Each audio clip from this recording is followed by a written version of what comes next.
Hello, and thank you for joining us for today's virtual education program at Cancer Support Community South Bay.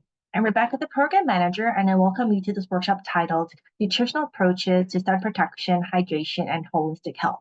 Before we begin, if this is your first time joining us, CSC South Bay's mission is to ensure that all people impacted by cancer are empowered by knowledge, strengthened by action, and sustained by community so that no one faces cancer alone.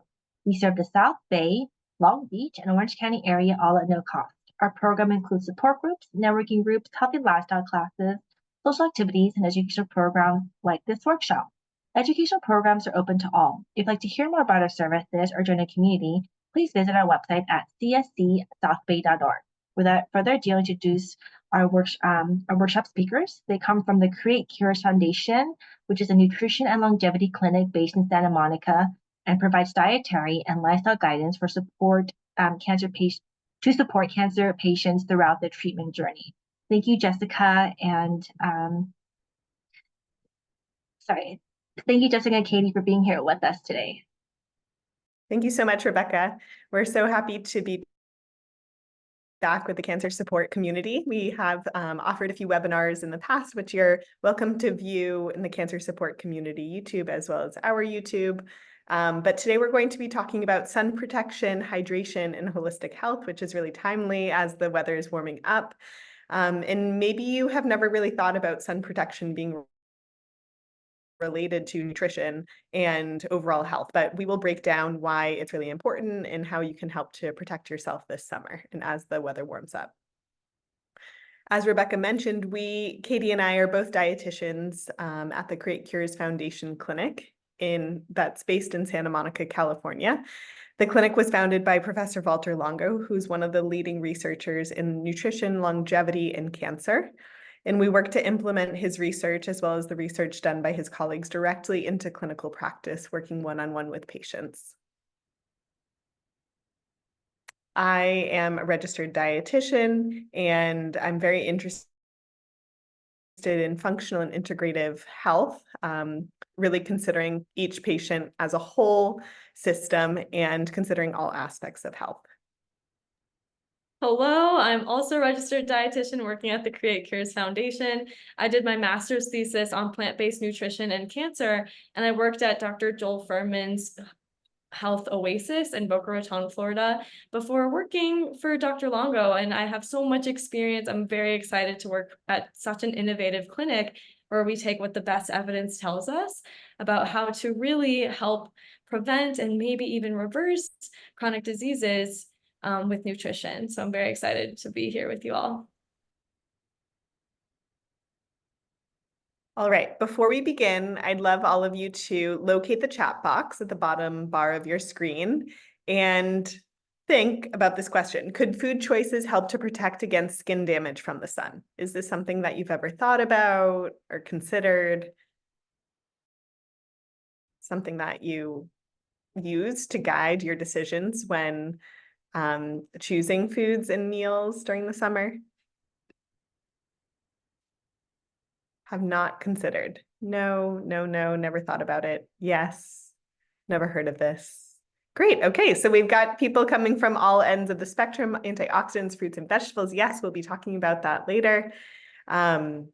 Absolutely. So the answer is yes. Food choices can help to prevent skin damage, which we will be going deeper into in a little bit. So the agenda for this evening is first, we're going to talk about how to hydrate properly to really understand if you are properly hydrated, why it's important. Then we'll go into nutrition and sun protection. We'll break down foods to include as well as those to avoid to support skin health.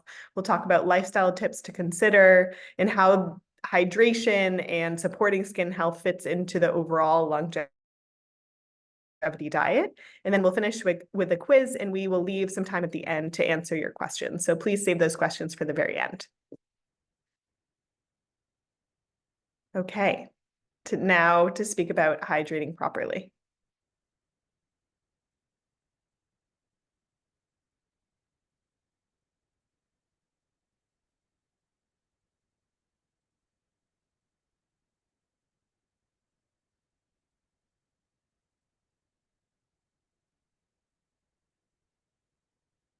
Katie? Okay, thank you. Are you certain you're adequately hydrated right now? Is this something that you also think about on a daily basis? Yes, no, no, yes, no, yes. Yeah, so if we're using our level of thirst as an indicator of hydration in our hydration status, then likely we probably aren't adequately hydrated, because by the time that we feel actively thirsty, we already are very far dehydrated. So hydration is absolutely essential for temperature regulation, digestion, nutrient absorption, excretion of waste, protecting tissues, immunity, cognitive function, and mood and skin elasticity. Our body is predominantly made up of water. The brain and the heart are composed of 73% water. The lungs are 83% water. The skin contains 64% water. Muscle and kidneys are 79% water. And a study done a little bit ago in 2015 surveyed 200 participants that were admitted to a hospital, and 37% were deemed to be dehydrated. And so if we think about the composition of our body, water absolutely is the number one component and element. Do you think that dehydration affects brain structure and function?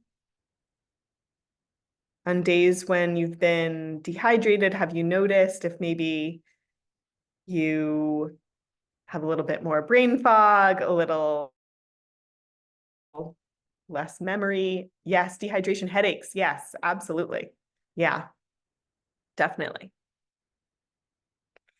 So dehydration causes shrinkage of brain tissue, which is probably one of the main reasons why we can experience a headache when we are dehydrated. Because as I mentioned, our brain is 73% water. Cognitive abilities and mood states are positively influenced by water consumption, and not drinking enough water can negatively impact our focus, alertness, and short-term memory. Dehydration may result in fatigue, confusion, and anxiety.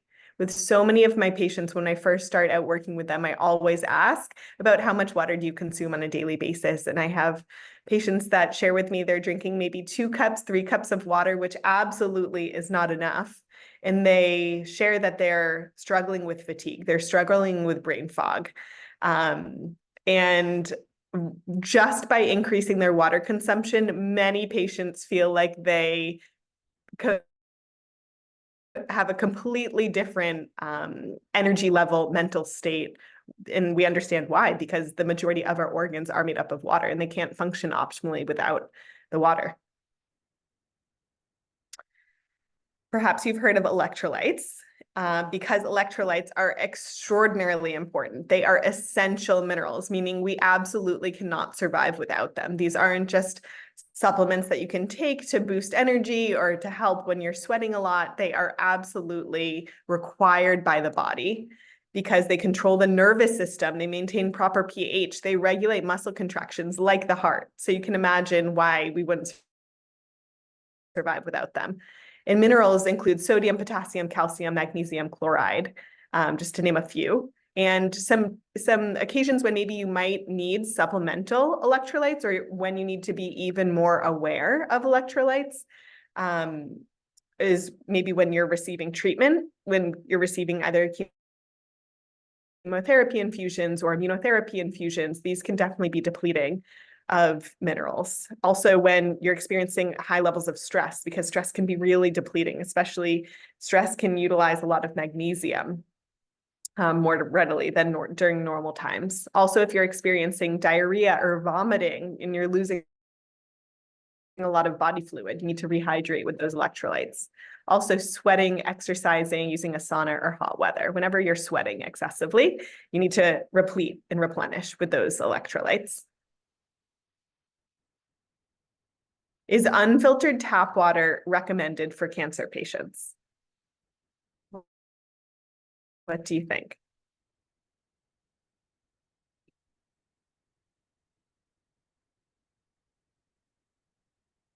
No, no, yes. So we definitely do not recommend unfiltered tap water for cancer patients. And Katie will go into why and what some alternatives are. Thank you, Jessica. Yeah, we are bombarded with a lot of different information about the types of water out there, and it's something that actually some people maybe overlook. We're thinking a lot about all these different foods, but are we thinking about what kind of water we're drinking? Where is our water coming from? When it comes to tap water, it's incredible. We are so lucky to live in a country where our tap water that we can just turn on a faucet, it's free, it's government regulated, available, it's incredible.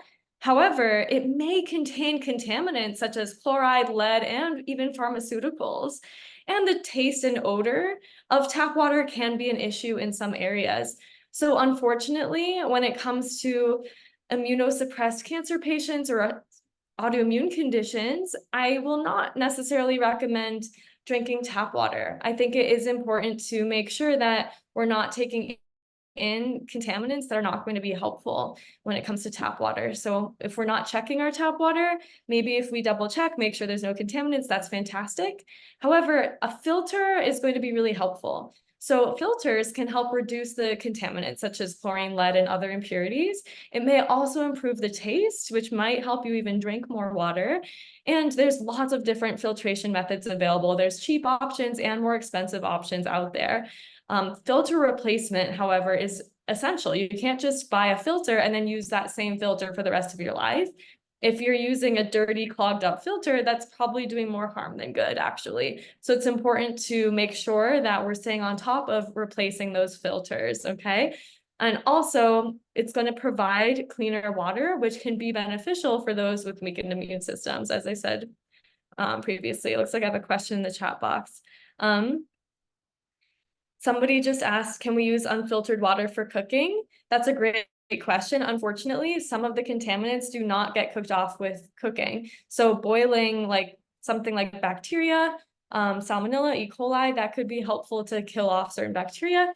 However, I don't recommend it. I recommend still using filtered water when cooking. And that is the only question that I'm going to answer during this webinar. I'm going to try my best to wait till the end to answer any more questions, but that's a great question. I get a lot of questions about alkaline water, so I wanted to quickly throw this in. It's confusing because alkaline, well, those electrolytes that Jessica mentioned, they do create alkaline water when you add those different minerals. So you can find that mineral water, spring water, it could naturally be alkaline because of these different minerals in there. It does have a higher pH, which some believe can neutralize acid in the body. There might be antioxidant properties, and I think this is due to alkaline water just having to be mineral water. Cons, there's limited evidence to support hyping up of this alkaline, making sure your water is alkaline, and it's more expensive. One thing I'll say about alkalinity and our metabolic function, it is very important that our stomach remains acidic. That acid in our stomach, it helps to break down our food, it helps to kill off potentially harmful bacteria. So if we're drinking cups of alkaline water with our sandwich and with our meal, it might be diluting our digestive enzymes. So it's going to be important to drink water first thing in the morning, between meals, and aim not to drink too much water while you are eating. I would rather for sure drink water before that meal to not confuse thirst with hunger. We don't want to eat a meal while we're thirsty. It's important to take care of that thirst, right? And not dilute those digestive enzymes. A few more here, RO or reverse osmosis filtering. This is the gold standard when it comes to really purifying water. This creates very pure water. However, there's a con to this. While it's fantastic that we're really making sure we're removing all of the impurities, reverse osmosis also removes beneficial minerals and beneficial electrolytes. So for my people using reverse osmosis filters, I'll recommend that they add trace minerals back into their water, right? And this is a suitable method, a suitable filtration method for cancer patients, as it ensures very, very pure water. Next, spring water. Spring water is absolutely fantastic. It's naturally filtered and can contain incredible minerals. However, quality can vary. Similar to tap water, it's really important to make sure you're getting it from a reputable source. So yeah, and we'll discuss more about that further, how to make sure that your spring water and your tap water is safe. When it comes to well water, this can also be very rich in minerals. However, the quality can vary, so it's really important to make sure that you're doing regular testing. If you're using well water, there is potential there for contamination from pesticides, heavy metals, and other pollutants. And then lastly, mineral water. While of course, mineral water is going to contain fantastic minerals and electrolytes like calcium and potassium, it's definitely more expensive, right? It's not as available. It's probably not as environmentally friendly to buy these glass bottles, these mineral waters from all over the world that get transported and et cetera, et cetera. However, it's definitely, we can be rest assured that it's well filtered and it's going to provide us with some health benefits as well. So thinking about safety considerations, we want to avoid unverified well water.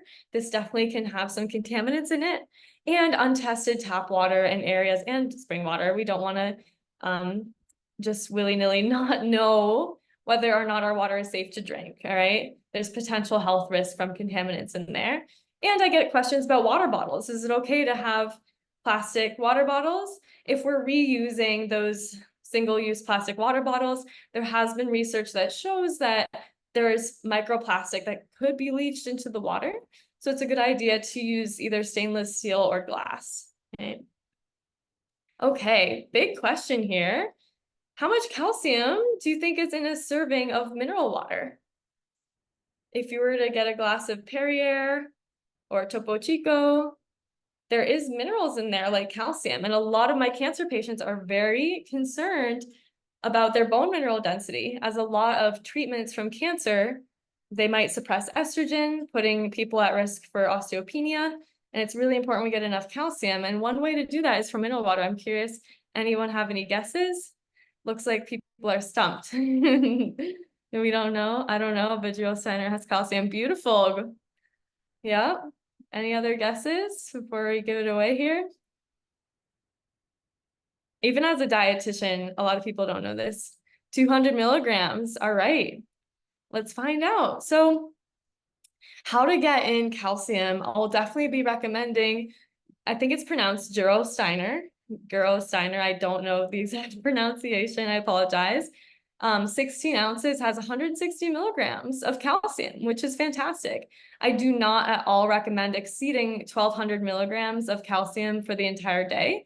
It's very important that we don't take in too much. Calcium, while it is a very important mineral to help with our bones, and it does help with our muscles, our teeth, calcium is really important. However, if we overdo it, it can lead to calcification of our arteries, causing heart disease. It can lead to kidney stones, calcium oxalate kidney stones. So it's really important that we don't supplement too much. I don't recommend supplementing more than about 600 milligrams of calcium and get the rest from food, okay?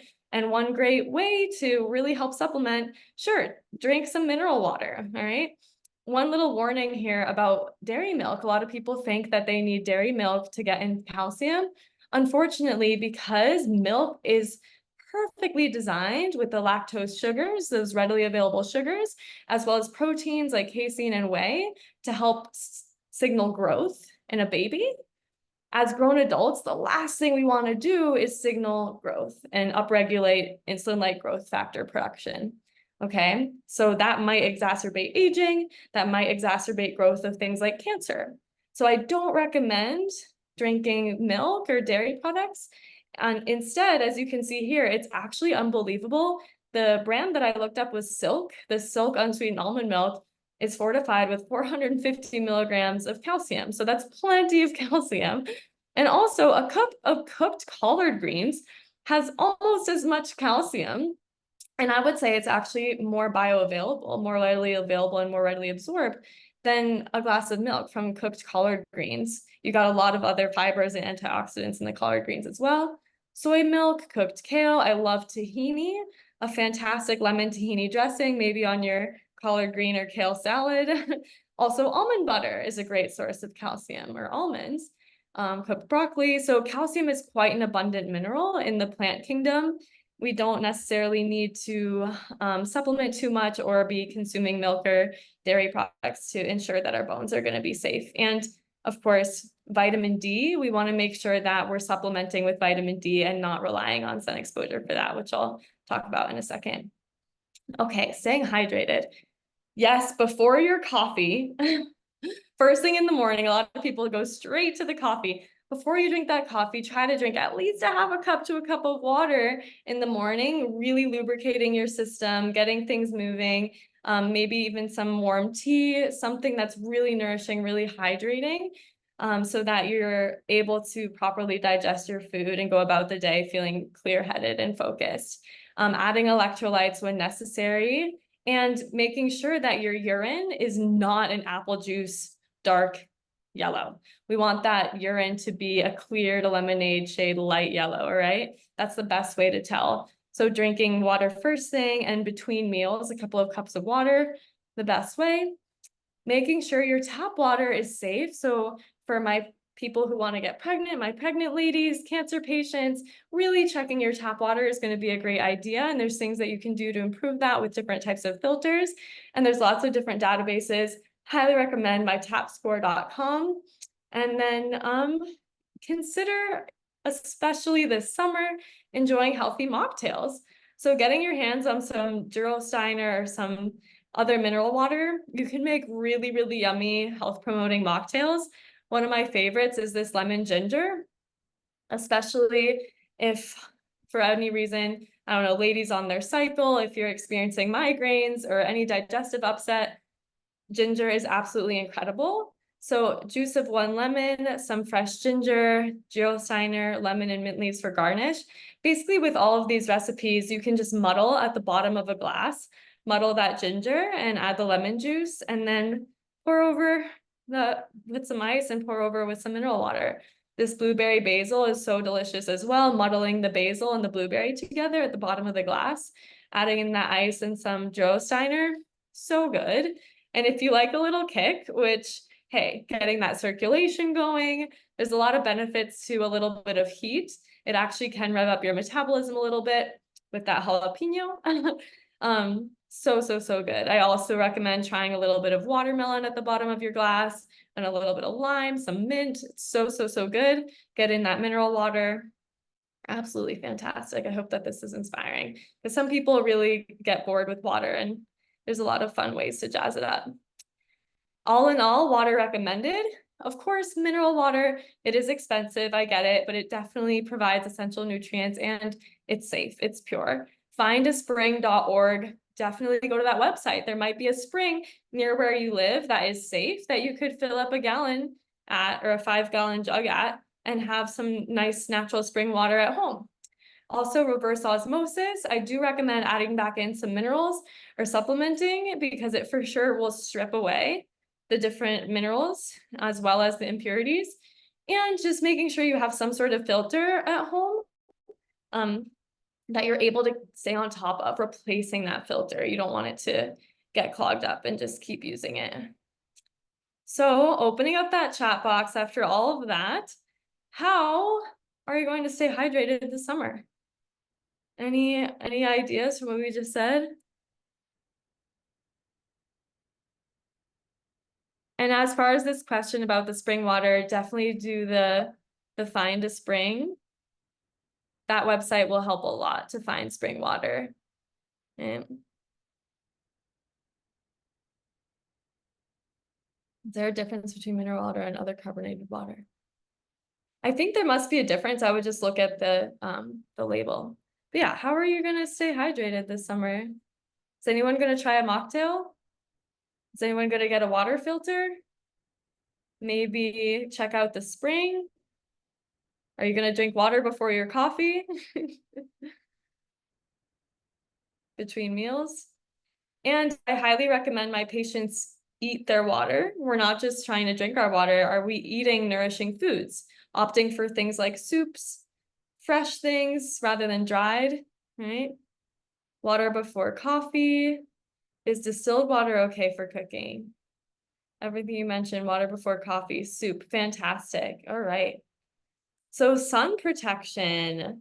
Can nutrition improve our body's ability to protect against sun damage? Definitely, yes. There's a lot of incredible plant antioxidants or phytochemicals, plant chemicals that have been shown to protect our cell membranes and our skin from damage. So beta carotene, this is a carotenoid that is that orange color that we see in carrots and sweet potatoes. And what's awesome about the carotenoids like beta carotene, it's also in your leafy green vegetables. So just like how the leaves will turn orange in the fall, that means that these green leaves not only have the green pigment chlorophyll, they also have the yellows and the oranges and the reds. That's what makes green so full of antioxidants. All right, so beta carotene is not just in carrots, right? I do recommend eating lots of carrots though. Carrots are fantastic. Supplementation of beta carotene, and specifically, this is like basically carrot powder, not vitamin A. Vitamin A supplementation too much has definitely been shown to actually be harmful in a synthetic form of the vitamin. Beta carotene can convert to vitamin A, which is a fat-soluble antioxidant that not only can prevent against skin damage from the sun and promote skin turnover, but it's also really helpful for our eyesight. And it's best to get it from food in the form of beta carotene rather than the vitamin A synthetic supplement, all right? So beta carotene supplementation could potentially reduce the risk of skin cancer by enhancing antioxidant defenses and mitigating oxidative stress caused by UV radiation. Absolutely incredible. The carotenoid pigment is used as a bioactive ingredient of creams. If you Google search beta carotene cream, there's actually a bunch of different face creams out there that literally say carrot cream, right? There's a lot of research on it being helpful for your skin. Provided natural sun protection after 10 weeks of regular supplementation. So instead of putting your hands up, how can I get this supplement? Hey, just enjoy some carrots, enjoy some sweet potatoes, enjoy some leafy greens, and you'll be able to get that protective benefit, and you'll even glow from the inside out. I know people who overdo it on carrot juice. People say they have a nice orange color to them. That color can actually come through your skin and help you have that glowing skin. Also, lycopene, this is another carotenoid pigment. It's the red color. So the red color in tomatoes, strawberries, and watermelon. It's fantastic that watermelon is in season in the summer because it's hydrating, it's full of lots of fantastic electrolytes, and it's a great source of lycopene. And it's been shown that intake might lower the risk of certain types of skin cancer by reducing inflammation and protecting skin cells from UV damage. Absolutely incredible. It absorbs both UVA and UVB radiation, although it may take several weeks for the skin to become more photoprotective due to its turnover rate. So I recommend eating some strawberries, watermelon, eating some tomatoes, tomato paste, most days, right? We don't want to just have one slice of watermelon once in a while. We don't just want to have a little bit of red color once in a while, right? Get that in on a regular basis. And both beta carotene and lycopene, these are best absorbed when they're cooked and combined with a source of fat. So different nutrients are going to be readily absorbed when the vegetable is raw. Different nutrients are going to be better absorbed when the vegetable is cooked. So breaking down those fibers in carrots and tomatoes can actually help with absorption of lycopene. So using tomato paste in your soups, in your curries, in your pasta, right? Having that tomato sauce is a great way to get that lycopene in. It's going to be more readily available than eating a raw tomato, right? Essential omega-3s. So these are essential for a reason. We absolutely need them. Omega-3s help with skin's integrity. They're very anti-inflammatory. They naturally help to cope with the effects of too much sun exposure. Also, what's amazing about omega-3s, my patients with eczema, psoriasis, different skin issues, I really make sure that they're getting plenty of omega-3s because research has shown that the anti-inflammatory effects can really reduce skin inflammation, redness, and sensitivity, right? Also, it could potentially mitigate some aspects of the UV-induced skin damage, and there's lots of ongoing research about this. Highly recommend making sure ground flax seeds, soaked chia seeds, hemp seeds, walnuts. Also, we recommend 2 to 3 times a week, having about 4 ounces of low mercury fish. We have the acronym SMASH: sardines, mackerel, anchovies, salmon, or herring. These are great sources of the essential omega-3 fatty acids. I also will recommend across the board, especially if you don't eat fish, to supplement with an algae-derived omega supplement, providing DHA and EPA to get that benefit. All right, epigallocatechin gallate, EGCG. This is a polyphenol, and it's abundant in tea. Both black tea and green tea have this incredible polyphenol that has been shown to reduce skin damage from the sun and protected against the decrease of collagen. Collagen is our body's most abundant protein. It gives the skin its integrity and firmness. A lot of people want to be supplementing with collagen, and I actually will recommend, instead of supplementing with that protein itself, which, just as I said, we don't want to be drinking milk, I recommend supplementing with the precursors, right? Having things like green tea and making sure we're taking in enough vitamin C. Vitamin C is an essential cofactor for producing collagen. So eating those strawberries, sources of vitamin C, which I'll go over in the next slide, there's actually a lot of foods that I recommend to really protect your skin and protect aging. So the carotenoid pigments, of course, carrots, sweet potatoes, leafy green vegetables, getting in that vitamin C, that cofactor for collagen. Of course, vitamin C is a very potent antioxidant. So strawberries, grapefruit, these are low glycemic, fantastic fruits. And I recommend getting your vitamin C sources like lemon juice, kiwis, having it raw, because vitamin C is actually very sensitive to heat. Vitamin E, this is a fat-soluble antioxidant, so it's going to be better absorbed with the source of fat. And the best source, raw sunflower seeds, absolutely amazing. I recommend everybody throw in some raw sunflower seeds in their day on their salad. Also, wheat germ is a great source. The trace mineral selenium, people really overlook. And just in about 2 to 3 Brazil nuts, you can get your daily need for selenium. So if you don't already eat Brazil nuts, throw those into your repertoire. Also, I highly recommend everyone eat at least a half a cup of mushrooms most days. Mushrooms not only are a great source of the trace mineral antioxidant selenium, but they also have such an array of different really potent antioxidants, all right? As I mentioned before, tomato paste, watermelon for lycopene, the soaked chia, ground flax, hemp, walnuts, and smashed fish for those essential omega-3s, and green and black tea as well for the EGCG. Foods to avoid, probably quite obvious. Alcohol, fried foods, blackened or burned foods. So this even means if you leave your toast in the toaster for too long, anything grilled with that blackened, anything that's really dark brown or blackened, that's quite carcinogenic, that's causing free radicals, which is going to create oxidative stress, which is basically a domino effect of stress response in your body, leading to inflammation. All right, so we're going to try to avoid these foods. Also, products that have over 300 milligrams of sodium per serving, that's going to be quite dehydrating and raise our blood pressure and cause some inflammation there. Avoiding meat and dairy products. As I mentioned before, we don't want to have super high protein meat and dairy complete protein products. Refined sugars and flours, don't want to have a blood sugar spike causing inflammation. And this is a sneaky one, hydrogenated oil. So a lot of people think that all peanut butter is fantastic, all fake butter is fantastic. A lot of these butter alternatives and even peanut butters, they contain hydrogenated oils, which is basically trans fats to help keep them shelf stable so that you don't have to stir the peanut butter.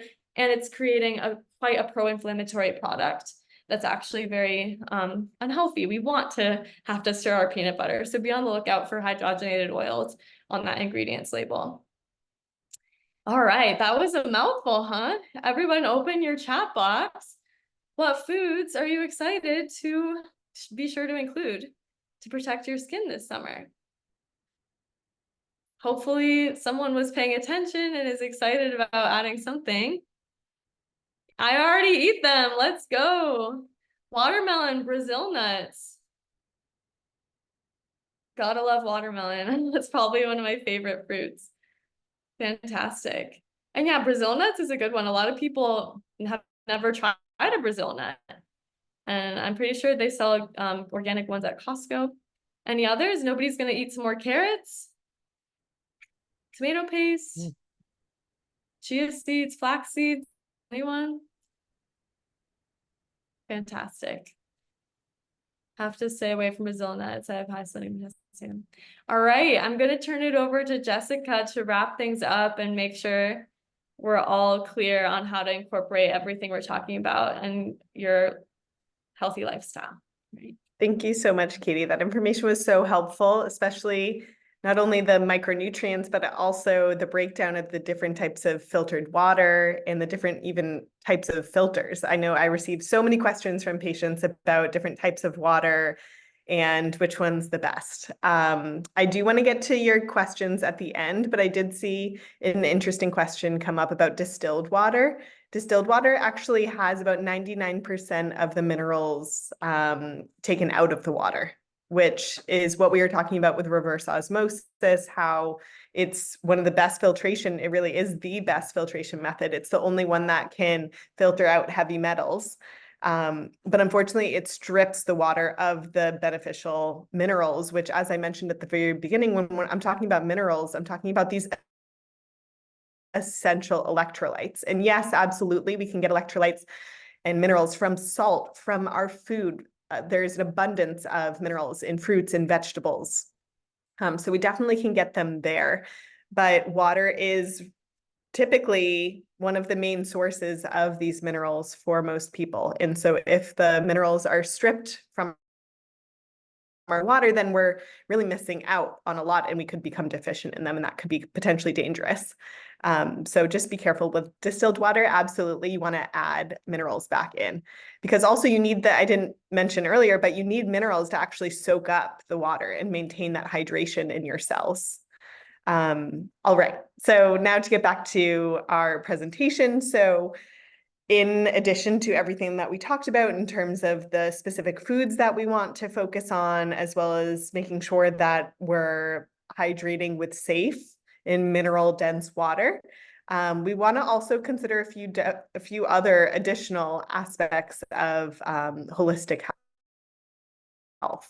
You definitely want to cover up, making sure that you don't get sunburned, which can absolutely cause a lot of skin damage and predispose to skin cancer. We want to make sure that we sleep at least 7 hours so that our body has time to repair and regenerate.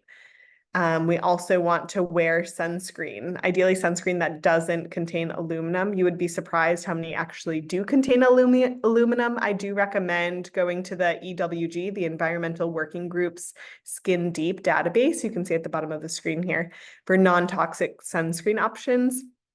They also grade all personal care products, ranging from soap and body wash to shampoo, mascara, perfume, everything, based on the ingredients listed and how either beneficial or harmful they are. So you might be surprised based on their database and what they recommend. We also recommend moisturizing your skin with natural oils, limiting any sort of potentially toxic ingredients or synthetic chemicals, focusing on coconut oil, jojoba oil, shea butter. You can typically buy these in really large bottles for fairly inexpensive at Costco, even at CVS, anywhere. We recommend staying active, supporting your circulation, supporting your lymphatic system, which is a major detoxification system, which is especially important when receiving treatment or even post-treatment. Also, we recommend doing strength training exercise to support your muscle mass. Getting afternoon or late afternoon or early morning sun exposure can be really beneficial, but it's really important to remember that just getting sun exposure probably will not provide you with adequate vitamin D. I have a lot of patients who say, oh, I just sit outside in a t-shirt for 20 minutes every single day, so I'm getting plenty of vitamin D. And then we run their vitamin D blood test and we see that they're incredibly deficient. Vitamin D absorption, or the ability for your body to synthesize vitamin D from the sun exposure, is dependent on how close you are to the equator. It's also dependent on skin color, So there are a lot of different factors, and I wouldn't leave it up to just sun exposure to make sure that you're getting enough vitamin D, because vitamin D is really one of the most important vitamins because it has more of a hormone-like effect in the body. We also recommend avoiding smoking and alcohol, minimizing those toxins. We recommend minimizing stress and managing stress well, as well as getting regular skin checks. And so this focus on hydration is such an important part of diet, of lifestyle, that it really fits into this overarching longevity lifestyle. At the Create Cures Foundation, our founder, Dr. Walter Longo, invented the longevity diet. And this is a diet that's based on centenarian studies. It's based on epidemiological research, so research of large populations of people. It's based on clinical research, preclinical research, as well as focus on systems-based theory. So it's loosely a Mediterranean diet, but a little bit more specific than that. So we recommend focusing on a 14-hour overnight fast for those who currently have cancer, are at risk of developing cancer, or currently in remission from cancer. And we recommend that 14-hour overnight fast to maximize the autophagy effects, as well as the repairing and the regenerating that can occur overnight without overly stressing the body. We recommend leaving 3 hours from your last bite of food to when you go to sleep, so that you can help to optimize your digestion as well as optimize your sleep. And the diet itself is based on plants, so it's really plant rich. We do recommend fish, as Katie mentioned, 2 to 3 times a week. And those smash fish are sardines, mackerel, anchovies, salmon, and herring. We recommend these fish because they're low in heavy metals. They're the smaller fish, and they're going to be really rich in those beneficial omega-3s. We always recommend wild caught if available, because they're going to be richer in the omega-3s and likely won't have antibiotics and other harmful added components. We recommend focusing on variety of plant proteins, of vegetables, of fruits, of complex carbohydrates. So a lot of legumes, beans, lentils, peas, a lot of leafy greens, really just thinking about eating the rainbow. In this diet, we recommend minimizing high protein foods. So this would include animal products. We work one-on-one with every patient. So I saw a question come through about whether we recommend avoiding all animal products. It definitely is case by case, but we do recommend more of a plant-based diet. And we recommend focusing on whole foods as opposed to added or processed foods.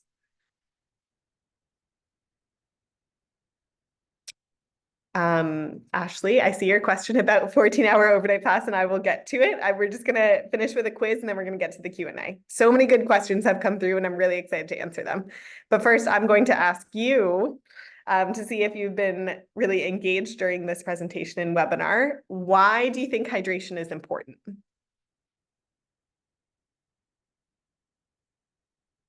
Do you think it's just for fun?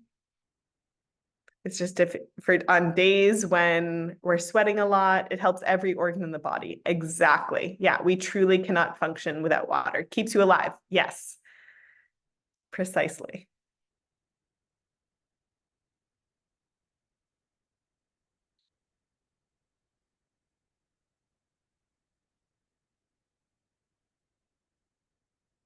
We're made of water. Yes.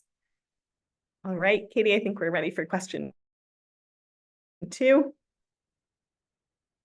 What types of water are preferred for cancer patients?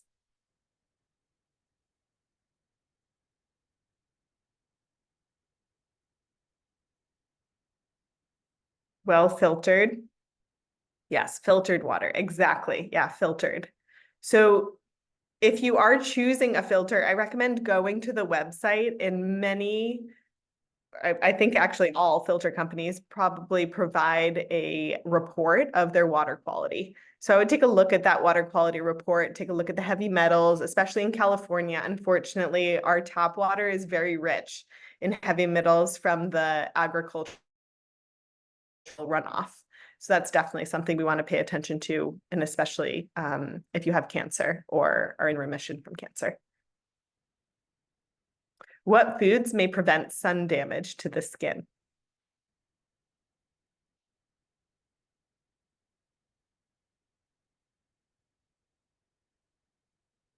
Yes. Yeah, our yellow-orange foods, those foods rich in beta carotene. Yes, vegetables, but what kinds of vegetables? Carrots, sweet potatoes, tomatoes. Exactly. Yeah, you got it. Great job. So as I mentioned, Katie and I are both dietitians at the Create Cures Foundation Clinic. We are a nonprofit organization, and we offer annual programs that allow us to work one-on-one with patients to develop a strategy, work in collaboration with the other dietitians, work in collaboration with Dr. Longo and our molecular biologist.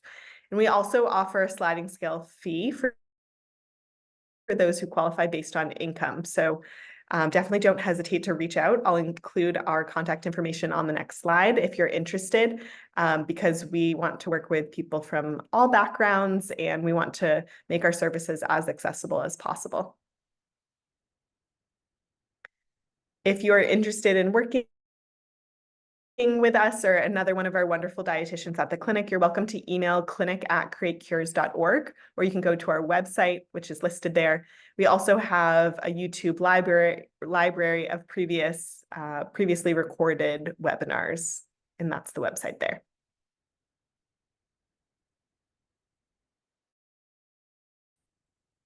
All right. Okay, now moving on to our question and answer. We have a little less than 15 minutes. I saw so many questions come through, and I love that you're all paying attention and have really, and that you're all really curious.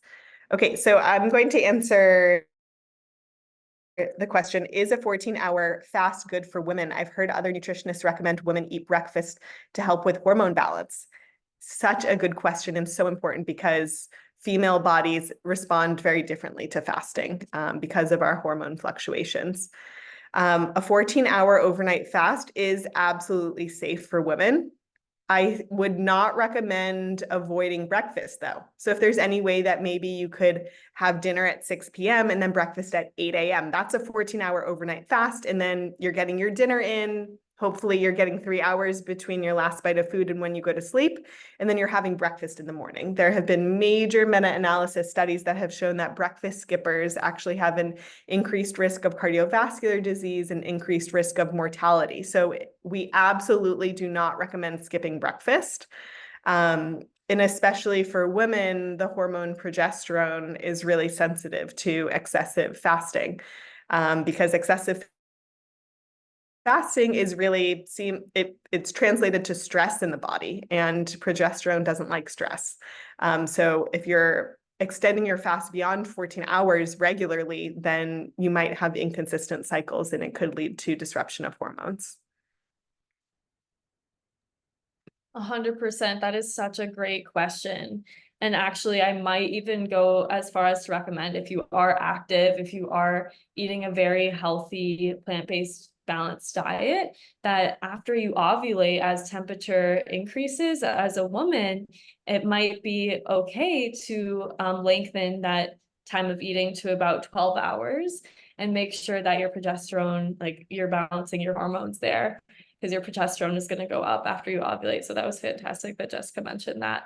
And further individualized approaches to this, highly recommend sending an email if you have further questions, maybe setting up a consult with us, because yeah, it's very, very nuanced depending on your unique situation.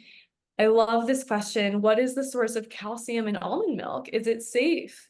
Is it a safe source of calcium? This is a really important, fantastic question. And the source of calcium in almond milk, it is fortified. So it is a supplemental source of calcium. And as I mentioned, I said we don't want to exceed about 600 milligrams of calcium from a supplement source, okay?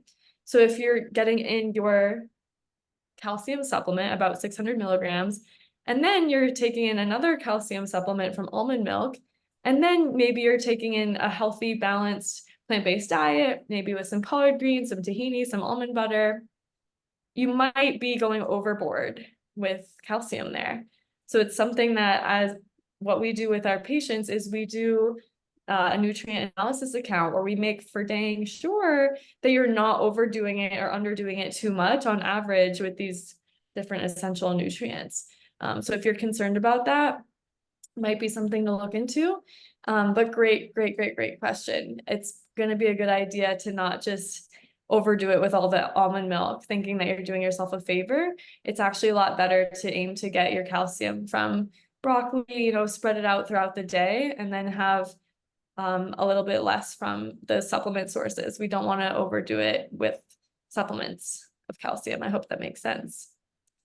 Such a good point, Katie. And I just want to emphasize that the reason why we were really promoting getting your minerals from mineral water is because they're super bioavailable, meaning they're really absorbable and usable by the body. So they're not the same form as you would find in a supplement. So getting your calcium from food, from mineral water is really the optimal way. Also, we didn't mention, but eating the fish that are really small with edible bones, like sardines or anchovies, sometimes salmon, those edible bones are also really rich in calcium as well. Okay, I saw a question earlier about, can you add salt to water for electrolytes? Yes, you absolutely can. Pink Himalayan salt is known to be the most processed. And it is rich, of course, in sodium, but also magnesium, calcium, potassium. So you could add just a pinch of pink Himalayan salt with maybe some lemon juice, and that would be a good alternative to supplementing with electrolytes. Awesome. Thank you, Jessica. I had a follow-up question. What about oat or soy milk? It's the same thing. These plant-based milks are fortified, right? And I want to make it very clear, I don't recommend drinking oat or rice milk. Just like there's a big difference between eating an apple and drinking apple juice, there's a big difference between having a bowl of oatmeal and drinking oat milk. When we're stripping away the fiber, we're creating a substance that is very quickly absorbed sugars. So this carbohydrate-rich oat milk or rice milk, similar to apple juice. It's coming from a healthy thing. It should be healthy. However, because we're stripping away the fiber and processing it so much, it could actually lead to a blood sugar spike, which of course, in trying to prevent cancer, we really don't want that. All right. So that's a great question. Another question, if we have a protein goal to help maintain muscle, how can we do that if we're eliminating meats, dairy, and only eating fish a few times a week? This is such a great question.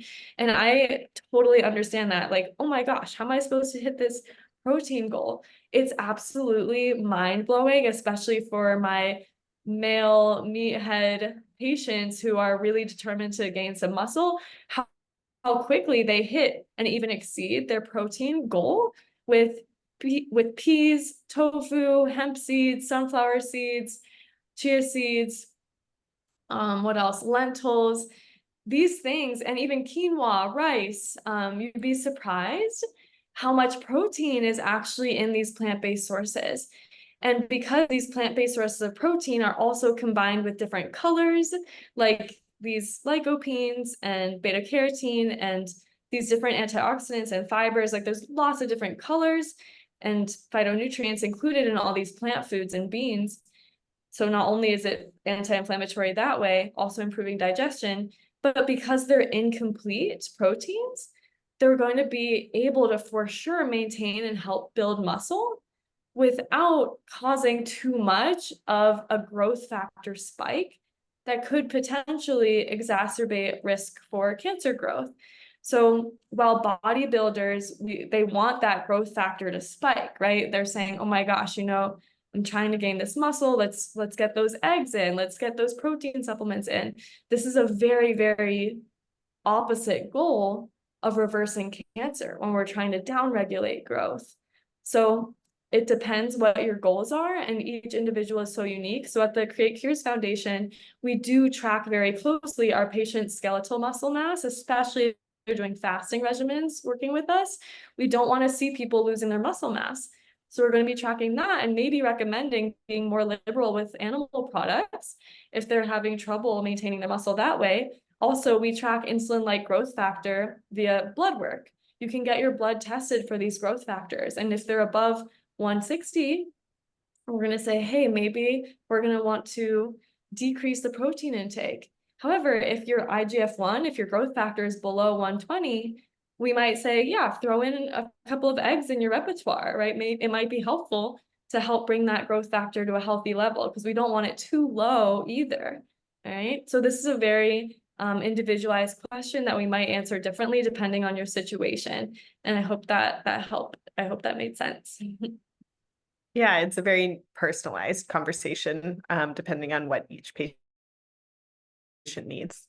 I saw a question come through. Are mushrooms best consumed raw or cooked? Which mushrooms are best? I absolutely recommend cooking mushrooms.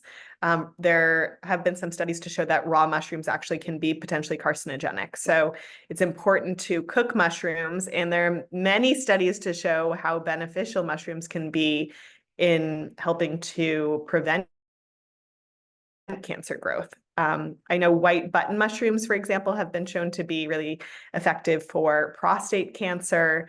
I know maitake, hen of the woods mushrooms, shiitake are really rich in beta glucans. They have a lot of immunomodulating properties. So as Katie mentioned, these are great to include in your diet regularly. They shouldn't be just like sprinkled on here and there. Really try to incorporate them into your meals on a fairly regular basis so that you can benefit from them. Also, just quickly clarifying, when I mentioned mackerel earlier, I do not mean king mackerel. I do not mean king mackerel. Someone mentioned in the chat that it is high in heavy metals. It absolutely is high in mercury because it's one of those larger fish that eat a lot of the smaller fish. When I'm talking about mackerel, I'm talking about, it's called chub mackerel, and they're the small little fish that are about the size of sardines, and they're typically found in a can. So an important distinction.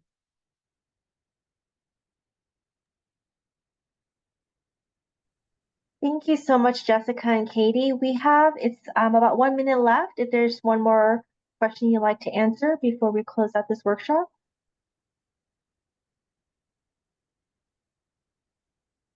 One of them is, are mushroom pills raw and bad? So thank you for the question.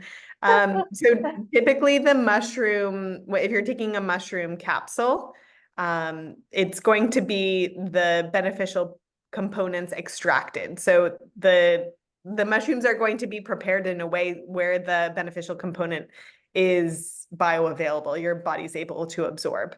So I wouldn't say that they're bad, and I wouldn't say that they're raw. You definitely could take them, especially for like the reishi mushroom or like lion's mane, which is a lot less available in your local grocery store, and can be beneficial. Definitely check absolutely with your oncologist or your doctor to see if they're safe for you, but eating them is definitely one of the best ways. So I would say supplementing does not mean that you shouldn't include them in your diet. I would definitely include them in your diet because of their super effective immunomodulating properties. Thank you so much, Jessica and Katie. This was just a wonderful wealth of information, and I'm so glad you went into protein as well. And this was just great. Thank you so much again.